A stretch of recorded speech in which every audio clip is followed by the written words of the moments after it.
নিজের হাতে থাকা ২৫ মন্ত্রণালয় ও বিভাগের সচিবদের সাথে নিজ বাসভবন যমুনায় বৈঠক করেন অন্তর্বর্তী সরকারের প্রধান উপদেষ্টা ডক্টর মোহাম্মদ ইউনূস।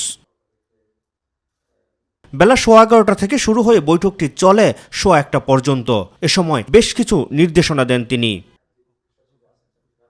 বৈঠক শেষে সচিবালয়ে আয়োজিত ব্রিফিংয়ে বৈঠকের বিস্তারিত তুলে ধরেন জনপ্রশাসন মন্ত্রণালয়ের সিনিয়র সচিব মেজবাহ উদ্দিন চৌধুরী। তিনি বলছেন অগ্রাধিকার নির্ধারণ করার জন্য এই মুহূর্তে আমাদের অগ্রাধিকার কোন বিষয়গুলো আছে সেগুলো নির্ধারণ করে অগ্রাধিকার ভিত্তিতে কাজ করার জন্য তিনি নির্দেশনা দিয়েছেন।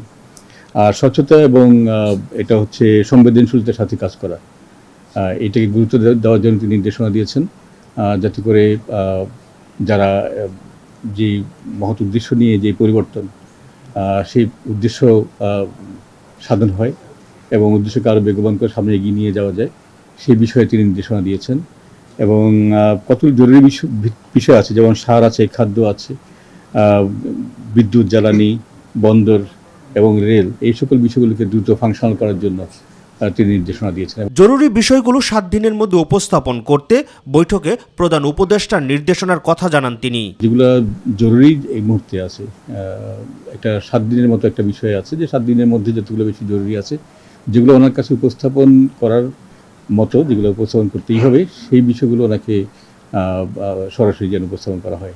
সাংবাদিকদের প্রশ্নের জবাবে সচিব জানান, প্রশাসনে বঞ্চিতদের দ্রুতই পদোন্নতি দেওয়ার ব্যবস্থা করা হবে। তবে ১৫ই আগস্ট জাতীয় শোক দিবস পালনের বিষয়ে এখনো কোনো নির্দেশনা আসেনি বলেও জানান মেজবাহ উদ্দিন চৌধুরী। যারা বিসিএস এর যারা সুপারিশপ্রাপ্ত হয়েছিলেন পাবলিক সার্ভিস কমিশন থেকে ২৮ থেকে ৪২ ব্যাচের, তাদের বিষয়গুলো আমরা উপস্থাপন করেছি মাননীয় প্রধান উপদেষ্টার কাছে। আমরা আশা করছি আমরা আগামী কাল বা পরশুর মধ্যে এই বিষয়ে আমরা একটা সুস্পষ্ট একটা প্রতিক্রিয়া দিতে পারবো। রাকিব হাসান, মাই টিভি, ঢাকা। কিভাবে নথি উপস্থাপন